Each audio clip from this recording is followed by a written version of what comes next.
So someone coming into a store to exchange an item, but the item that they're exchanging not being available in that store. Now, that's where Shopify's lack of inventory management maturity is its downfall. And that is a key theme throughout. Shopify inventory management is maturing, but in my opinion, a bit too slowly in comparison with the actual platform and the robustness of everything else. You're listening to Inside Commerce, a weekly e-com strategy, technology and CX-focused podcast hosted by experienced digital consultants and re-platform specialists James Gedd and Paul Rogers.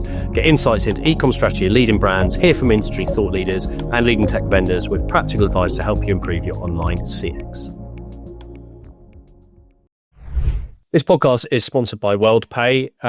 We've got a topic that Paul and I have talked about for a while about how we tackle this and what's the right way of doing it. And we always decided we needed to get an expert in on this. And we're very glad to welcome that expert. I'll intro you in a minute. And this is about Shopify POS. So Shopify is well known as a market leader in e-com. POS has been an integral part of its offering for the last couple of years, and they're rapidly expanding the POS product. But it's coming from a point of quite a infant product compared with some of the mature ones in the market, and lots of pros and cons, and those are changing, and also lots of challenges about what type of retail environment does it work well in versus where it's a challenge. So we're looking at the reality of choosing Shopify POS in the context that POS can be deceptively complex, and it's not just a question of turning on some new software and hardware. So we've got really happy to welcome Joe Brown, who's the operations director at Cubix, who are a Shopify platinum partner based up in Berlin. So warm welcome, Joe. Thank you very much. Yeah, it's a pleasure. I'm the ops director at Cubix. I primarily lead technical discovery on platform fit, feasibility, with a particular focus on retail. So establishing how Shopify POS will fit into an organization. And looking forward to sharing a bit more about how the platform's evolved and how we approach it. Yeah, brilliant. And for those of you listening, this is going to be a real pragmatic and open debate about where it's good, where it might have some weaknesses or challenges, where customization is needed, and some of the gotchas that we all know, and Joe's team specifically, because they work on a lot of these projects, have seen, and how to make it work, and that decision path. So real practical advice in here. And the reason why we invite Joe on is Cubix has got a wide range of clients. It's not just like one particular part of retail, like fashion, for example. They work with fashion, homewares, food. And each of those, their store estates have different legacy tech stacks, different operational processes, order management flows, you name it. And therefore, the challenges have to be solved in different ways. So there, Joe, I've totally bigged you up. It's quite a pedestal there, isn't it? You can only go one direction now. Exactly. And for those of you listening to audio and not seeing the video, there is this shining halo coming from Bo's head. So it's beautiful. Let's get into this then. So let's do a bit of market positioning first, because Shopify POS product development has accelerated quite a lot in the last couple of years. And I think some of the previous objections to its limitations are starting to be unpicked. But let's be really practical. What has impressed you and the team at Cubix the most, and how is that relevant to retailers? Well, I think it relates to the point you've made there about how it's come from a place of infancy. And I think over the last 2 years, there's been a real focus on gearing up the platform so it can support retailers that have a larger estate. So talking specifically things like centralized control and customization. So you talk about the smart grid, the actual interface of the POS itself. Back in the day, that was localized, so you had to physically go to devices and make those changes. There's definitely this intentional shift with Shopify now, where they recognize that they're talking mass deployment. You would customize that grid in the admin, much like you would a Shopify theme. And there's other kind of signs of that as well. Really good one is permissions. We know permissions in the Shopify admin have become a lot more granular, but now in the retail in kind of the retail context, you've got things like manager approvals, and things are becoming a lot more granular. So POS specific roles, for example, is really good. And I suppose, again, just generally, they've managed to add a lot more complexity into the application without it becoming kind of a big compromise on UX and usability. I think that's probably the one thing that anyone that's moved to Shopify POS from a legacy system, they really, really appreciate how straightforward and easy it is to use and navigate. So I hope that does remain a focus for Shopify. And, in terms of depth, there's still a long way to go, but it's really positive momentum. Great. And so a big question for me. So, and actually, I'm not as close to POS as I used to be. So maybe a few years ago, I would have been a bit more hands-on with it. And I feel like whenever we'd talk to like an omnichannel brand that's maybe got 5 or 6 stores and just generally like view in the ecosystem, the view was Shopify is great up until you have about 10 stores, and then you start to outgrow it, and certain parts of the product maybe aren't as solid as some of the other solutions out there. What's your view on that? And like, was that the case a couple of years ago? And how has that how Shopify moved on from that? I think a couple of years ago, it was definitely the case. So just, as I say, managing a store estate with Shopify POS, I think that would be perceived as quite an interesting challenge as opposed to a very viable thing to go and do. But I think, can it handle a large store estate? Can it really handle enterprise? Well, it all depends on what role it's playing in the stack. So if it's approached with the right mindset, and I say this to clients a lot, we was going through some discovery the other week, and ringing in my ears was, why not Shopify? And if it's approached in that way of, okay, why don't we use Shopify? Where do the boundaries of the application start and stop? What actually is handled by the platform? Then I wouldn't perceive number of stores being a limiting factor. It comes down to what the specific workflows or requirements are when you hit those stores. And, do we run Shopify as the transactional layer that's doing the commerce piece? And do we have a retail management system, for example, that's doing, all the kind of transactional stuff that relates to, say, I don't know, things like barcode printing, stock takes, all the stuff that isn't serving a customer tends to be where the growing pains start. And for the kind of emerging, maturing retailers, the solution to that problem is, let's stick in an app, let's try and use an app, let's put another app in, and you kind of get this sprawl of tech, which for a certain store estate is absolutely fine. But then when things need to become localized to regions, or if there are maybe specific compliance concerns, I'd say that's when we'd start to look at, okay, do we need to kind of tighten the role Shopify plays in a retail environment? And do we need to get some other tech in to run alongside it? Great. And I think that takes us nicely on to discovery. And you, James, and I were chatting a bit before we started recording around what discovery looks like and maybe how a discovery around POS would differ to maybe discovery when it comes to an e-com platform or an e-com project.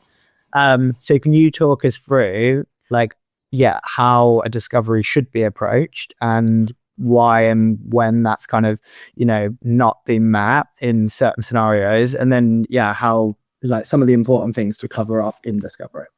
I think one thing I always say to clients is that kind of retail and POS it is deceptively complex because it's wrapped up into this really neat little bundle that Shopify is essentially an app. But when you start to kind of peel away the layers of what the workflows look like, and again, those workflows become significantly more complex on a large store estate. Because I speak to so many, usually e-com managers end up speaking to e-com managers or marketing managers, and the first thing they'll say to you, oh yeah, POS, unified commerce, we really want to be unifying all this, and it always has a really positive sense.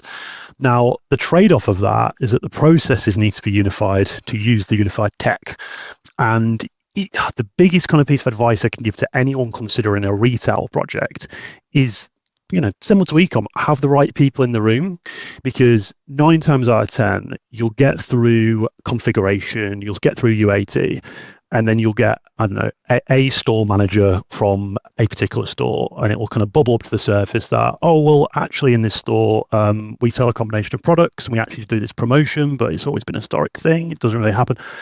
And then that's when you kind of need to assess, is that unification? And does unification compromise on the agility? Because 9 times out of 10, it does. Don't get me wrong, the platform's getting a lot more deep with things like location-specific catalogs. Everyone's crying out for that for a really long time.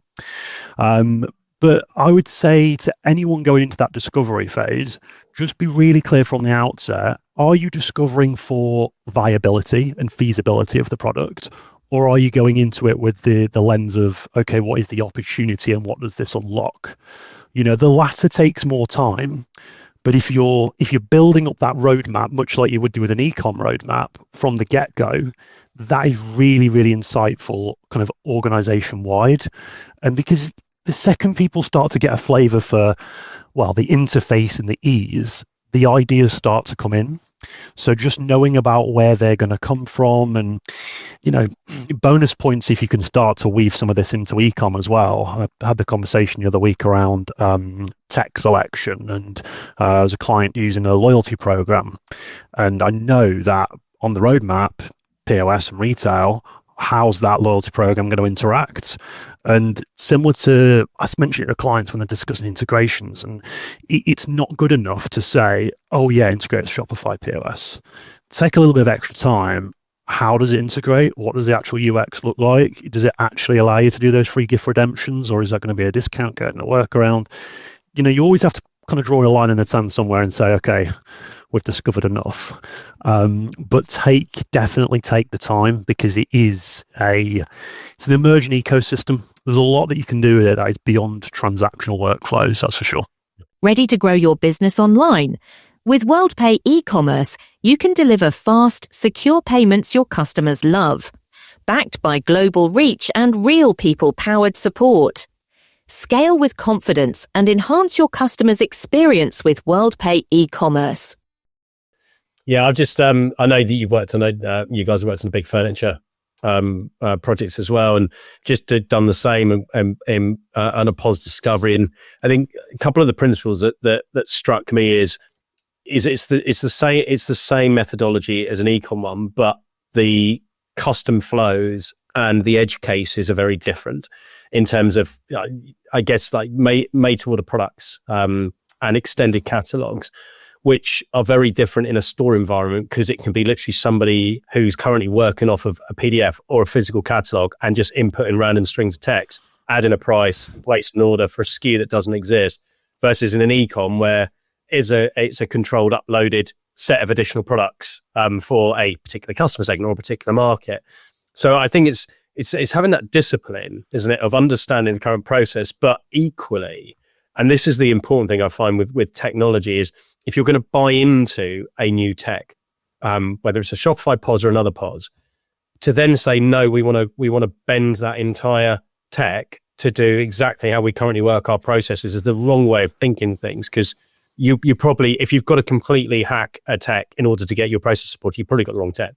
Rather than, well, actually, how does our process fit into this new environment? And is this the right process? And are there things that we do now that aren't best practice and we shouldn't be supporting them, because that will simplify us going forward? Yeah, certainly. We see a lot of kind of workflow mapping in kind of retail discovery, and I'd say there's a lot more nuance that happens in retail in comparison to ecom. And we're in a blessed position where ecom, I'd like to say, is relatively predictable, because is unique as a storefront experience. Maybe the fundamental phases of e-commerce and the checkout and how orders are managed is by and large predictable. But when it comes to workflows, and I emphasize the point, in-store workflows that are not transactional, that is an absolute black hole. And everyone does it differently.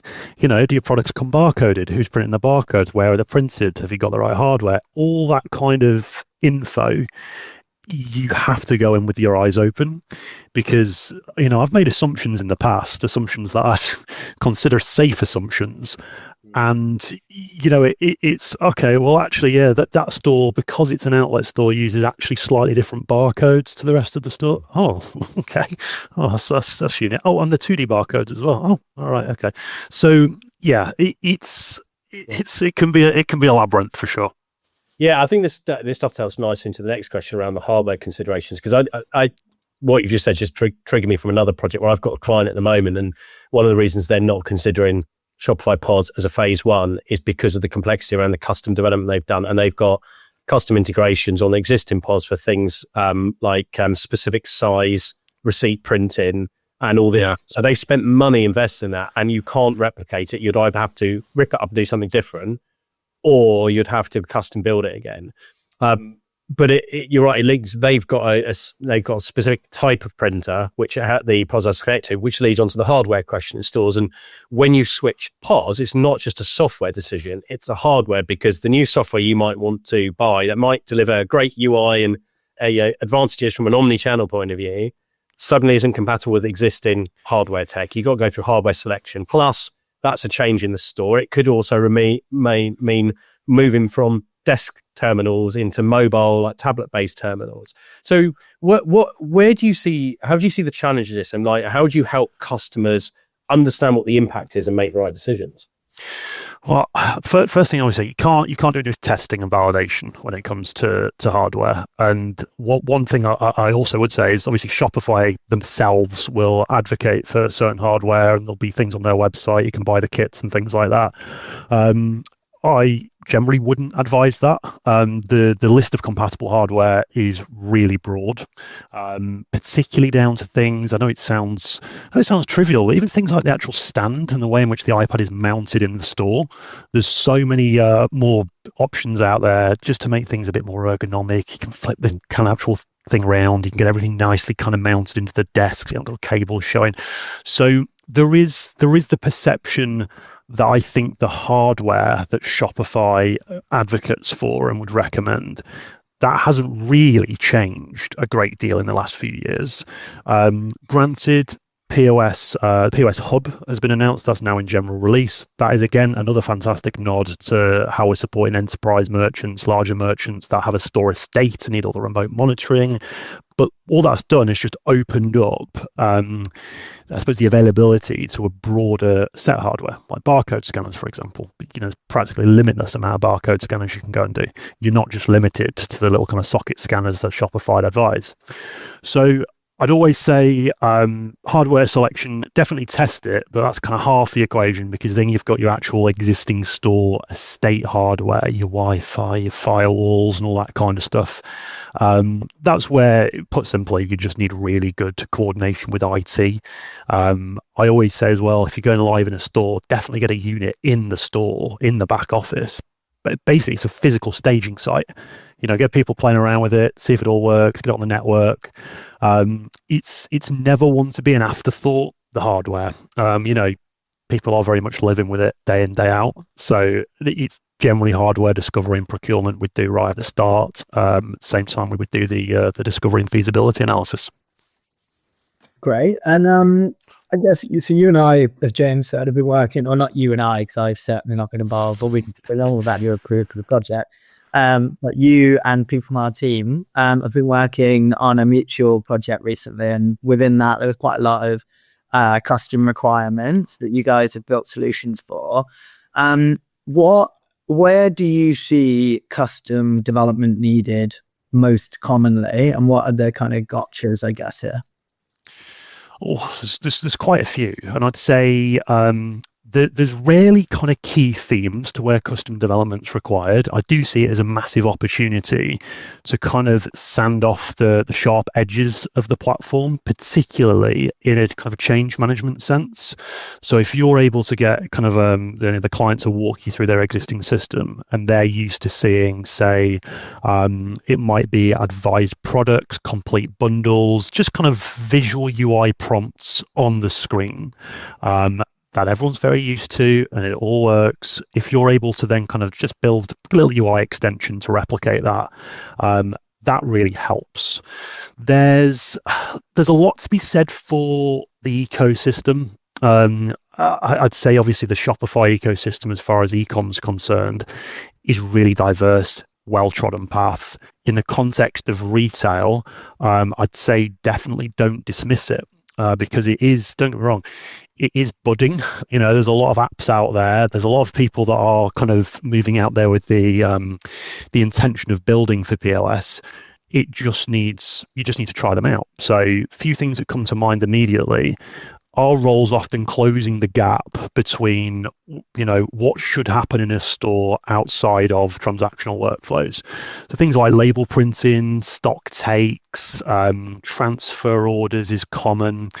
Now, you're either going to be doing that natively, within an existing system, like an ERP, a NetSuite or something, or a Shopify app. So things like, I'd say just off the top of my head, things like Shop Fields, brilliant Shopify app for POS for essentially custom fields, adding fields to line items, adding fields to orders. Often you'll find, particularly with clients that have got very rigid requirements around ERP, that there needs to be certain fields populated. So again, that is a lovely off-the-shelf app, and it supports conditional logic for showing fields dependent on the characteristics of the order. But yeah, it's just exploring that ecosystem. I wouldn't seek to go and develop something without properly investigating that, because it's a hot space at the moment, I'd say. Yeah, absolutely. So you just mentioned mapping fields from a kind of operational ERP back office perspective. We had a question around kind of how do you manage some of the back office complexities, because I'm sure you've worked with lots of brands or retailers sort of got kind of legacy back office systems that are really annoying to integrate with, and then you've got like how those have then been set up and how data structured everything goes. How can you get around those types of situations with POS? Well, the first point about integration, there's one thing I've learned with the retail is that one of the most important things is attribution tracking. So particularly in a large store estate, very, very common to start doing things like pay by link, i.e. I've kind of semi-served this order. I'm then going to give you a draft order. You go and check that out 3 weeks later. Is that going to be attributed to me, or is that going to go to ecom?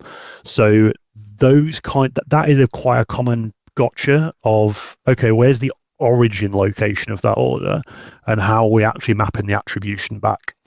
And similar to what I mentioned about the discovery, having a really kind of robust tech partner or using a really good iPaaS, particularly with someone in the room from ecom, I can't stress that enough, particularly if you're kind of tacking POS onto an existing Shopify instance, is really useful, because there's often cases where, okay, we've had to support Shopify web orders and we're doing all this quirky stuff, but technically speaking, those integration flows are by and large the same.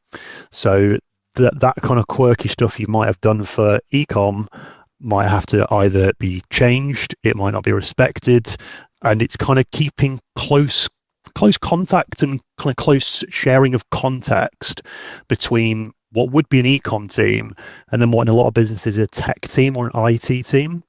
And that's either an amazing relationship or it's oil and water, and you kind of need to really push them together to work out what needs to change.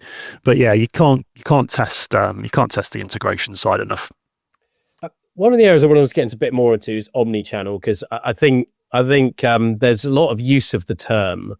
And actually, when people use it, it often means very superficial things like, the ability to store stock. And it's not really omnichannel user journeys, is it? It's just a data point surfaced on another channel.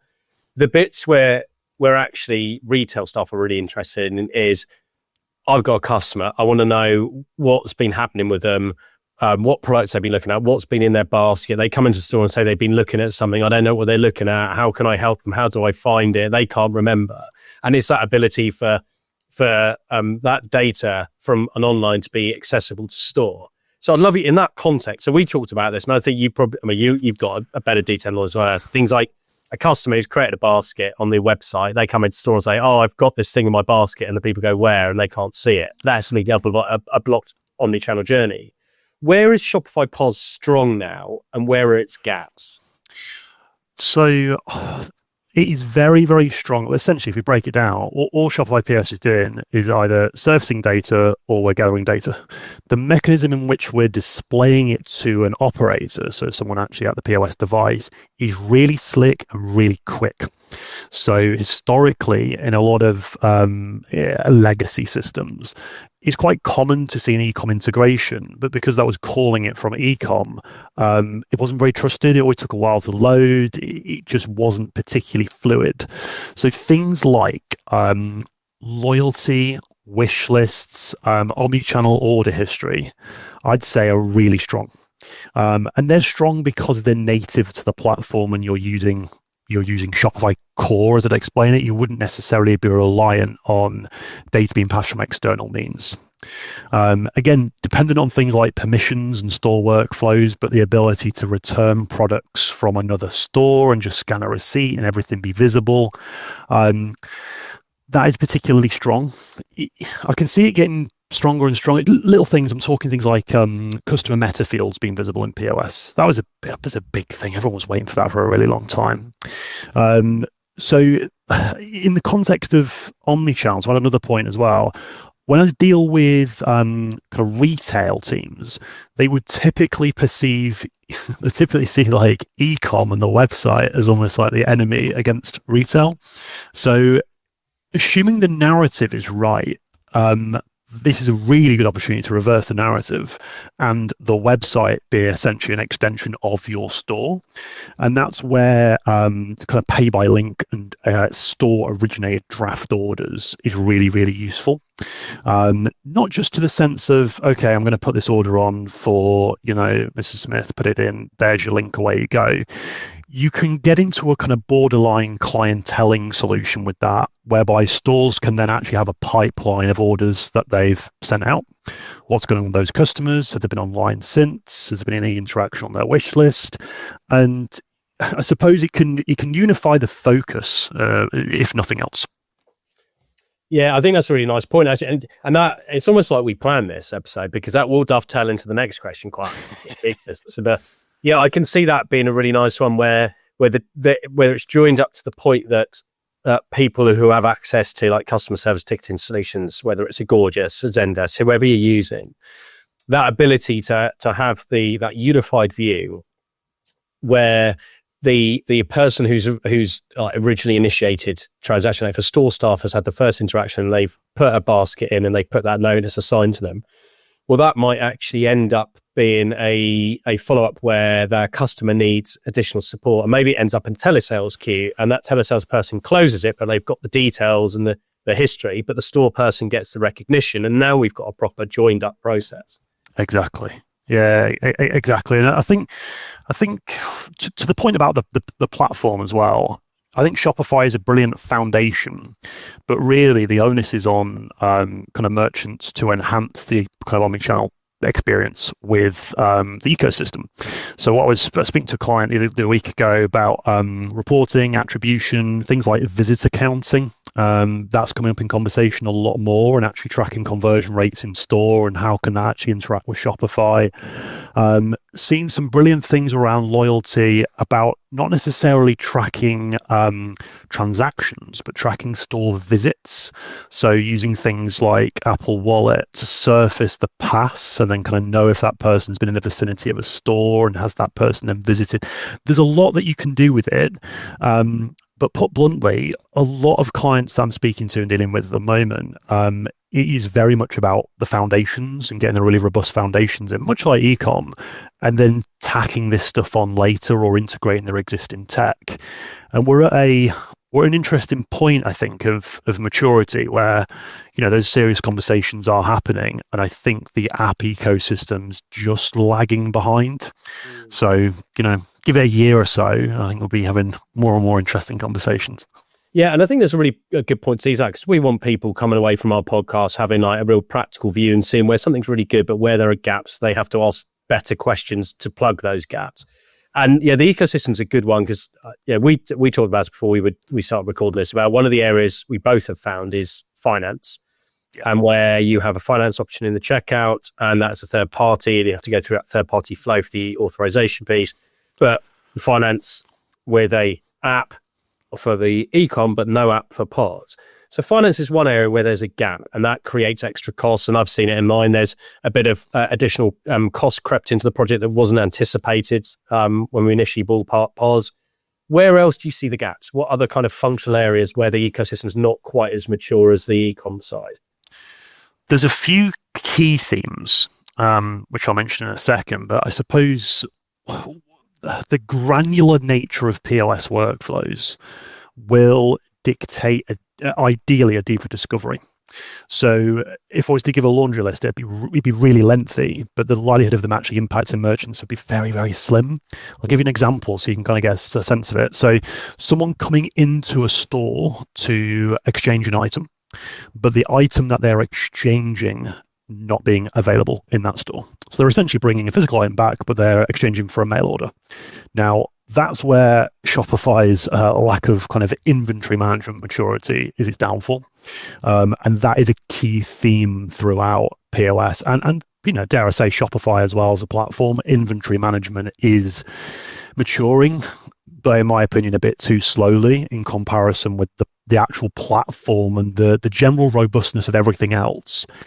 Inventory just needs to level up, and there's so many areas without bleed into. Key things as well. Everyone's been talking about gift cards, multi-channel gift cards for a while. So we've got retail catalogs that support multi-currency, multi-entity. We haven't got gift cards that natively support that. So clients are leaning on third parties and things. B2B, I was kind of surprised by that not being supported because it is a catalog and retail catalogs are supported, but we haven't got B2B support yet. So company catalogs aren't supported. They're the key ones. But yeah, there's so many little granular areas where you'll think, oh, you should do that. Why doesn't it do that? And yeah, it's the strength of discovery, really. Great. And then we've added in a new question while you've been talking because it's a really interesting one. But what are some of the most challenging implementations that you've worked on, and also some that have had the largest numbers of stores? Oh, okay. And also, why were they challenging, and what did you learn from it? This isn't one that's actually started yet, but it's a feasibility analysis that's very, very interesting. This is any time a product is a variable in any kind of nature, I tend to wince a bit. So made to order MTO products is always a key one. But I had a curveball from a client a couple of months ago who wanted to sell products by weight, but then also encode weight-based barcodes. So they was actually using pricing scales and then printing, much like you would do in, say, I don't know, butchers or something like that. My initial reaction was absolutely not a chance. This is, thank you very much for thinking about us, but absolutely not. But turns out there is. Hearing that. Yeah. They don't want to believe in implementers of, no, we're not doing it. Yeah. Well, I think they thought it was a bit of a punt of an ask anyway. But it turns out that is possible. There is a company in Canada, company name that escapes me, but they do, there is a Shopify app that connects to certain scales that will do variable-based pricing, and it connects to POS via Bluetooth, and it's really slick. So, I kind of bit my tongue with, no, it can't do that, and thought, well, there's this company, it's probably worth having a conversation. And yeah, that was a surprising one. So yeah, they're contemplating that at the moment. So that was interest. How did you discover that? Because that's not like a chat GPT. Find me this random use case.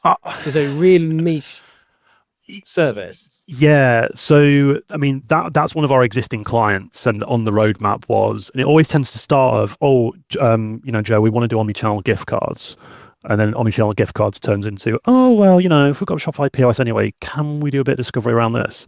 And the app that I was using for variable-based products, I've actually used it in the past, but not with the scales. The scales was a new one on me. Yeah. So I was thinking, I always enjoy something like that where it's completely different. I'd say, what else? Yeah, and MTO, again, it's always variable things. So MTO products, that was interesting. And I suppose it doesn't answer the question directly, but a general point I really wanted to make was this particular client had MTO products. The transactional workflow required for made to order involved other steps. So things like disclaimer forms. So they had triplicate paper that had to be scanned and all that kind of stuff. Now, if you can think of POS as a surface beyond just transactional stuff, it is a means to show customers forms and actually kind of get them involved in the transaction. that's when particularly retail leaders get really excited about it, because that is actually very positive unification, because all the little gaps that fall down when things don't get stapled and sent to the right person or go onto NetSuite, there's less chance for error, and it's a more engaging process for the client. So that is a very interesting use case, and that's a good theme actually to explore in discovery. We're not just focused about necessarily transactional stuff. Where can it actually help beyond the transaction itself? Yeah, the what I've really enjoyed in the last discovery I did was around the inventory and the stock status and the lead time, and actually the challenges when you have, like you were saying, you've got made to order products and the lead time is very massively. You have in-stock items, but those in-stock are either physically stocked in a warehouse or they're incoming on POS. Yeah. And certain POs, certain POs that are sellable and others that aren't. And then you've realized that there isn't just this, oh, is it in stock? Is it not? No, is it in stock? Is it incoming? Can we sell from incoming? So what's the available on hand? Then in a store, you have store stock across the store estate, but some store stock's only display stock and not walkaway stock. So it can't be sold. And somebody coming into store A wants to look at product B, but it's not available. But actually, you can look up the display stock, and you initially go mad and think you're in some sort of opium nightmare, and then you actually realize that it's a logic tree. And I think one of the biggest challenges with these things is building a logic tree and define it clearly before you even try to solution it. It's a really good point. You just give me flashbacks then to another furniture one, and that was a really interesting use case actually, because when we broke down the requirements, we often use like an incumbent system as, okay, what's this doing? What's it used to do day to day? That was the first mistake, because this incumbent system was just showing far too much information for someone behind the till. So I'd say that's kind of a point to take away really is, if you're designing this system based upon something overly complex, then it's going to be an uphill struggle anyway. And it was actually on MTO and saleable stock. So it was, how within Shopify POS can we present the available kind of unallocated stock that is on OpenPO that will arrive within the kind of X amount of weeks. Now, this is always a challenge because, Shopify has these different statuses, but the amount of clients that I've actually seen use purchase orders and transfers in Shopify, I probably count on one hand, because of it's just immature. The last few, I think only 2-3 weeks ago, we've had the ability to actually receive inbound transfers directly on POS natively. So realistically, that solution is, where do you draw the line? And we went for the simplest solution, which was, let's just get some pinned meta fields, retail specific meta fields, sync the data in from ERP, and essentially set a default location as the warehouse for selling those particular products. So it always tends to be inventory workflows that scupper viability. It's an interesting one. Yeah, the fun one that we had was the client sells off multiple POs, and then each PO has a different lead time, and they want to display the most relevant lead time based on the quantity the customer. So imagine there's none in stock, but there's 5 on a PO and they're due in 2 weeks, and there's another 5 on another PO due in 4 weeks, but a client wants to buy 6.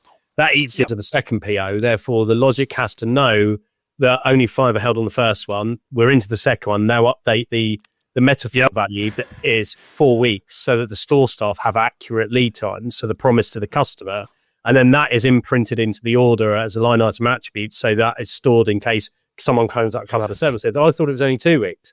So you got all. I think stuff like that is brilliant. I mean, you see people weeping in rooms, but it's yeah. You've reminded me of probably one of the most granular limitations that I will disclose before people get caught out of it, which is, so Shopify will natively support essentially split fulfillment orders in POS. So you can take that away, we're going to ship that to you, but we can't split anything at a line item level. So if we've got 5 cushions, but the customer wants 8, 5 are going to be taken away, the rest of them are going to be shipped. We currently cannot do that natively. The only solution is 2 orders, which is horrible. So yeah, it's those little things again that bubble up to the surface generally when it's too late, because it is really, really specific. But those again, it gives you that perception of maturity or kind of lack of maturity, if we're being completely candid, around inventory and workflows, etc. And it will get there. The direction of travel is really positive, but it's just first questions you kind of asking around, will it suit a particular large sprawling store estate? Ultimately, it always comes down to the business, the nature of the products, nature of transactions, etc.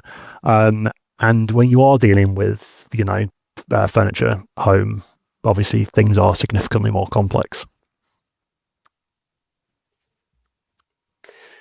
And I guess a final catch-all one then is, what would be on your wish list, or not? You've said there's loads of stuff, but let's take away the granular, the real edge case stuff. If they could ship one major capability or one major fix improvement, what would it be for you and why? It's hard to narrow it down to one, because the platform itself, the fundamentals are great, and again very stable and very predictable. But there's a few kind of core areas. The first one being payments. Let's break that down. It is a retail product, and currently the ecosystem or lack thereof around Shopify payments, card processing, particularly if clients can't for whatever reason use Shopify payments, or there's kind of commercial concerns around that. Currently, it's a non-starter. So we've not had a great deal of momentum recently from Shopify around what the evolution of Shopify payments is going to look like as a platform. But I would say that would probably be the biggest game changer for viability, particularly looking at market.